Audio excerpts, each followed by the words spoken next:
inicia el libro de Gálatas. Pablo, apóstol, no por investidura ni mediación humanas, sino por Jesucristo y por Dios Padre, que lo levantó de entre los muertos, y todos los hermanos que están conmigo, a las iglesias de Galacia. Que Dios nuestro Padre y el Señor Jesucristo les concedan gracia y paz. Jesucristo dio su vida por nuestros pecados para rescatarnos de este mundo malvado, según la voluntad de nuestro Dios y Padre, a quien sea la gloria por los siglos de los siglos. Amén. Me asombra que tan pronto estén dejando ustedes a quien los llamó por la gracia de Cristo para pasarse a otro evangelio. No es que haya otro evangelio, sino que ciertos individuos están sembrando confusión entre ustedes y quieren tergiversar el evangelio de Cristo. Pero aun si alguno de nosotros o un ángel del cielo les predicara un evangelio distinto del que les hemos predicado, que caiga bajo maldición. Como ya lo hemos dicho, ahora lo repito. Si alguien les anda predicando un evangelio distinto del que recibieron, que caiga bajo maldición. ¿Qué busco con esto? ¿Ganarme la aprobación humana o la de Dios? ¿Piensan que procuro agradar a los demás? Si yo buscara agradar a otros, no sería siervo de Cristo. Quiero que sepan, hermanos, que el evangelio que yo predico no es invención humana. No lo recibí ni lo aprendí de ningún ser humano, sino que me llegó por revelación de Jesucristo. Ustedes ya están enterados de mi conducta cuando pertenecía al judaísmo, de la furia con que perseguía a la iglesia de Dios, tratando de destruirla. En la práctica del judaísmo yo aventajaba a muchos de mis contemporáneos en mi celo exagerado por las tradiciones de mis antepasados. Sin embargo, Dios me había apartado desde el vientre de mi madre y me llamó por su gracia. Cuando Él tuvo a bien revelarme a su Hijo para que yo lo predicara entre los gentiles, no consulté con nadie. Tampoco subí a Jerusalén para ver a los que eran apóstoles antes que yo, sino que fui de inmediato a Arabia, de donde luego regresé a Damasco. Después de 3 años, subí a Jerusalén para visitar a Pedro y me quedé con él 15 días. No vi a ningún otro de los apóstoles, solo vi a Jacobo, el hermano del Señor. Dios me es testigo que en esto que les escribo no miento. Más tarde fui a las regiones de Siria y Cilicia, pero en Judea las iglesias de Cristo no me conocían personalmente. Solo habían oído decir, el que antes nos perseguía, ahora predica la fe que procuraba destruir, y por causa mía, glorificaban a Dios. 14 años después, subí de nuevo a Jerusalén, esta vez con Bernabé, llevando también a Tito. Fui en obediencia a una revelación, y me reuní en privado con los que eran reconocidos como dirigentes, y les expliqué el evangelio que predico entre los gentiles, para que todo mi esfuerzo no fuera en vano. Ahora bien, ni siquiera Tito, que me acompañaba, fue obligado a circuncidarse, aunque era griego. El problema era que algunos falsos hermanos se habían infiltrado entre nosotros para coartar la libertad que tenemos en Cristo Jesús, a fin de esclavizarnos. Ni por un momento accedimos a someternos a ellos, pues queríamos que se preservara entre ustedes la integridad del Evangelio. En cuanto a los que eran reconocidos como personas importantes, aunque no me interesa lo que fueran, porque Dios no juzga por las apariencias, no me impusieron nada nuevo. Al contrario, reconocieron que a mí se me había encomendado predicar el Evangelio a los gentiles, de la misma manera que se le había encomendado a Pedro predicarlo a los judíos. El mismo Dios que facultó a Pedro como apóstol de los judíos, me facultó también a mí como apóstol de los gentiles. En efecto, Jacobo, Pedro y Juan, que eran considerados columnas, al reconocer la gracia que yo había recibido, nos dieron la mano a Bernabé y a mí en señal de compañerismo, de modo que nosotros fuéramos a los gentiles y ellos a los judíos. Solo nos pidieron que nos acordáramos de los pobres, y eso es precisamente lo que he venido haciendo con esmero. Pues bien, cuando Pedro fue a Antioquía, le eché en cara su comportamiento condenable. Antes que llegaran algunos de parte de Jacobo, Pedro solía comer con los gentiles. Pero cuando aquellos llegaron, comenzó a retraerse y a separarse de los gentiles por temor a los partidarios de la circuncisión.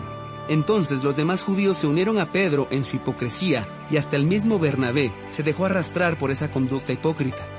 Cuando vi que no actuaban rectamente como corresponde a la integridad del Evangelio, le dije a Pedro delante de todos: si tú, que eres judío, vives como si no lo fueras. ¿Por qué obligas a los gentiles a practicar el judaísmo? Nosotros somos judíos de nacimiento y no pecadores paganos.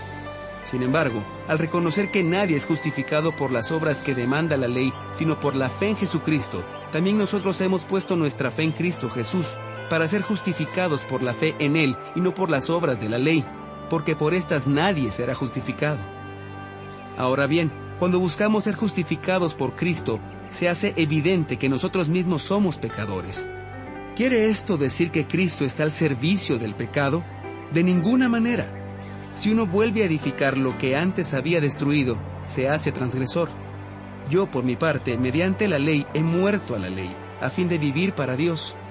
He sido crucificado con Cristo, y ya no vivo yo, sino que Cristo vive en mí. Lo que ahora vivo en el cuerpo, lo vivo por la fe en el Hijo de Dios, quien me amó y dio su vida por mí.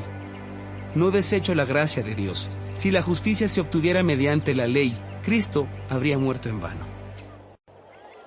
Gálatas torpes, ¿quién los ha hechizado a ustedes, ante quienes Jesucristo crucificado ha sido presentado tan claramente?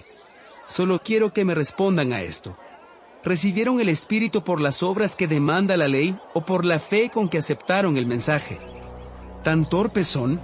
Después de haber comenzado con el Espíritu, ¿pretenden ahora perfeccionarse con esfuerzos humanos?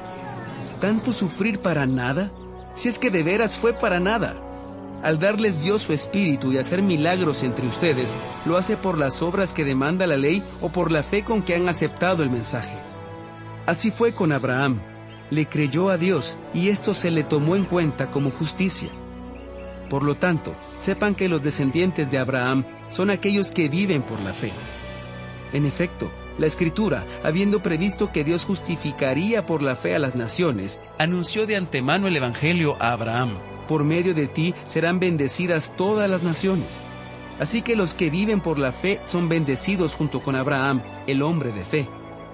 Todos los que viven por las obras que demanda la ley están bajo maldición, porque está escrito: maldito sea quien no practique fielmente todo lo que está escrito en el libro de la ley.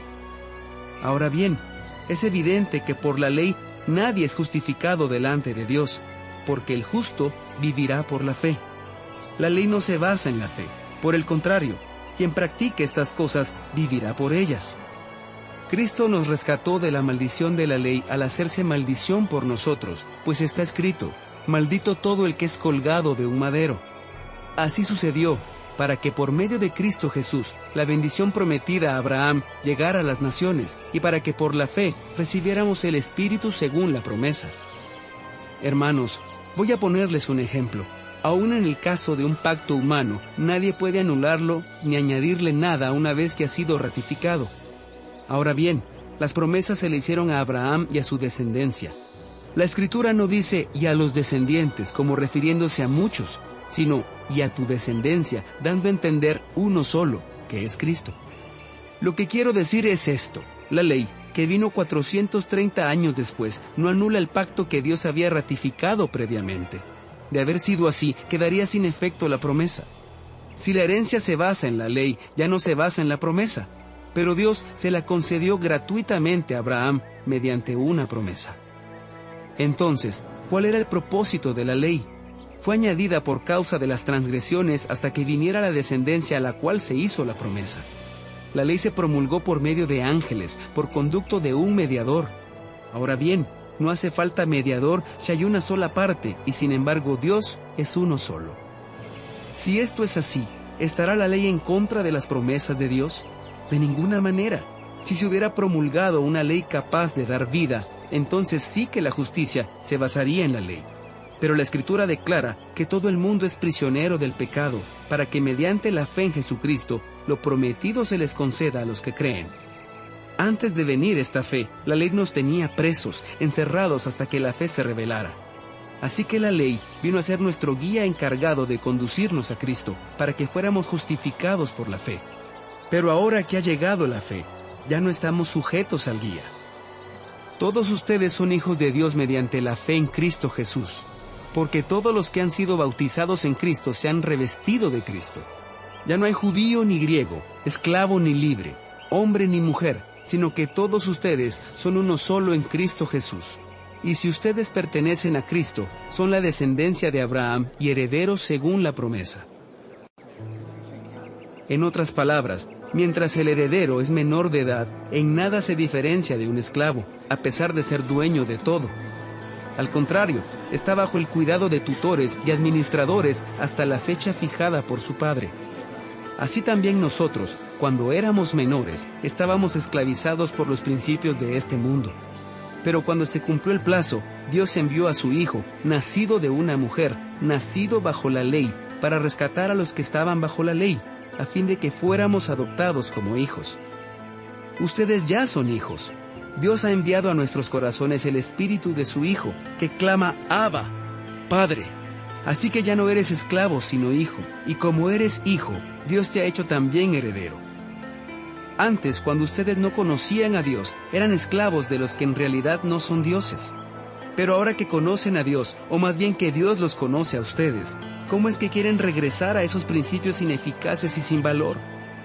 ¿Quieren volver a ser esclavos de ellos? Ustedes siguen guardando los días de fiesta, meses, estaciones y años. Temo por ustedes que tal vez me haya estado esforzando en vano. Hermanos, yo me he identificado con ustedes. Les suplico que ahora se identifiquen conmigo. No es que me hayan ofendido en algo. Como bien saben, la primera vez que les prediqué el Evangelio fue debido a una enfermedad. Y aunque esta fue una prueba para ustedes, no me trataron con desprecio ni desdén.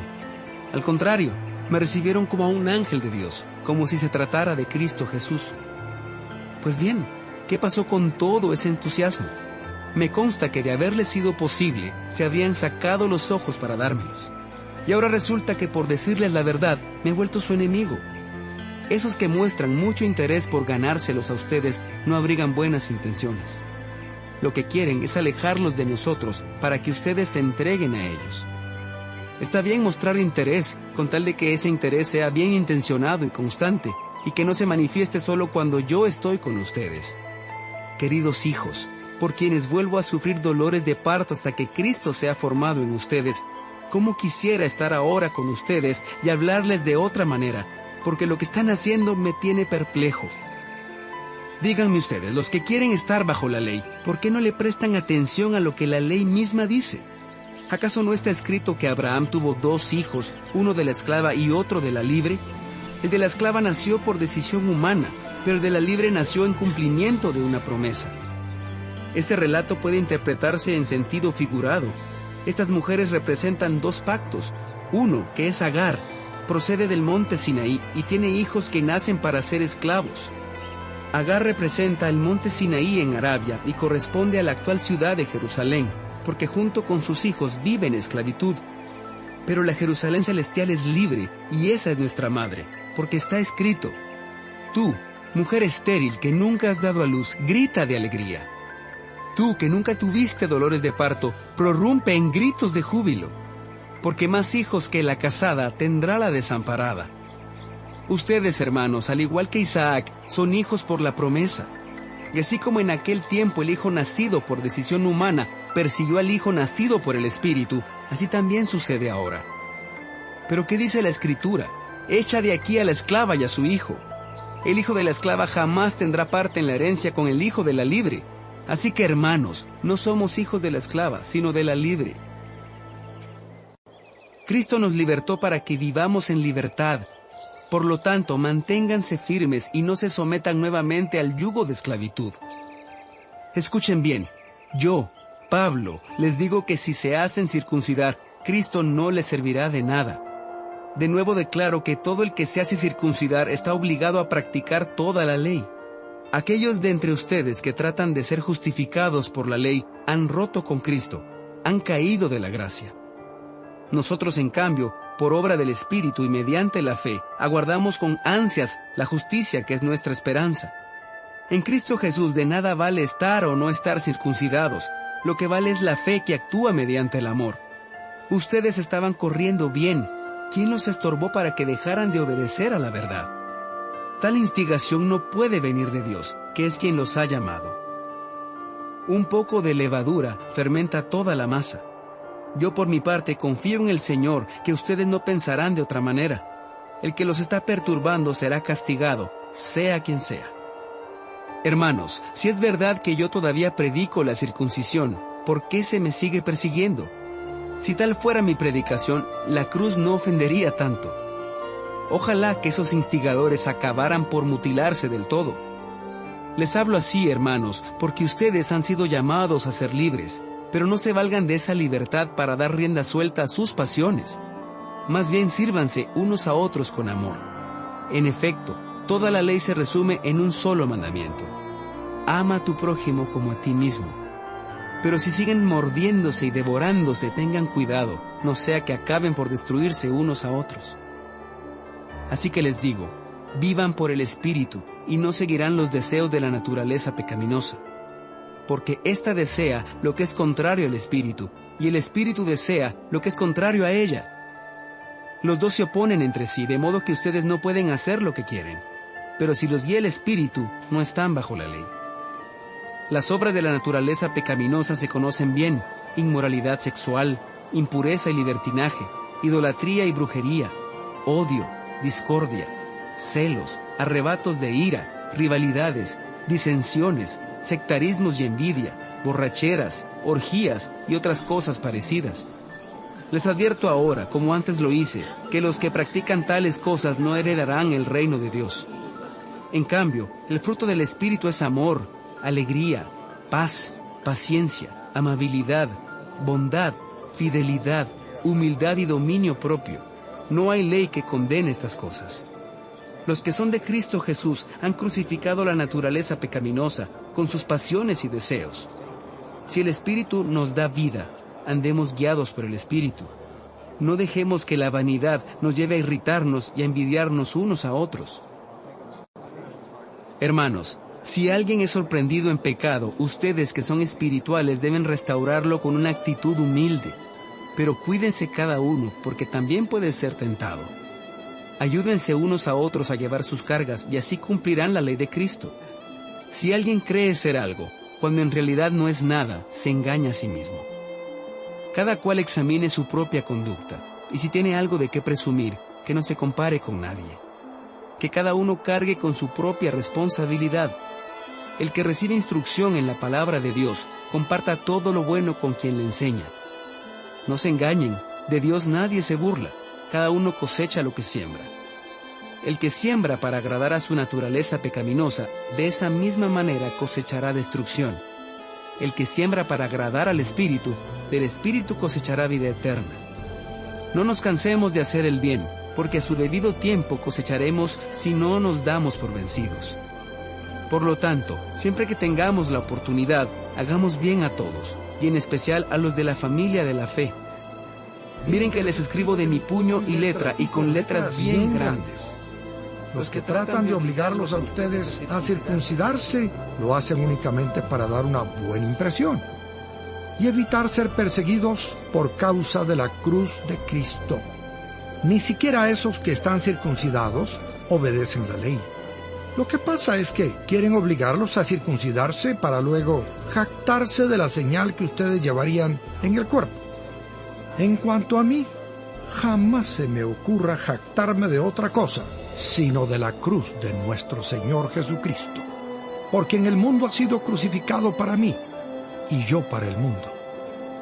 Para nada cuenta estar o no estar circuncidados. Lo que importa es ser parte de una nueva creación.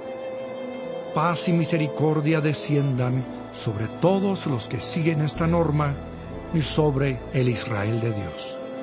Por lo demás, que nadie me cause más problemas, porque yo llevo en el cuerpo las cicatrices de Jesús.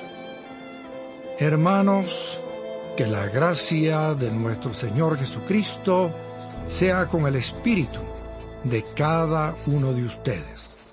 Amén. Finaliza el libro de Gálatas, leído por Alejandro Vidal y Jorge H. López.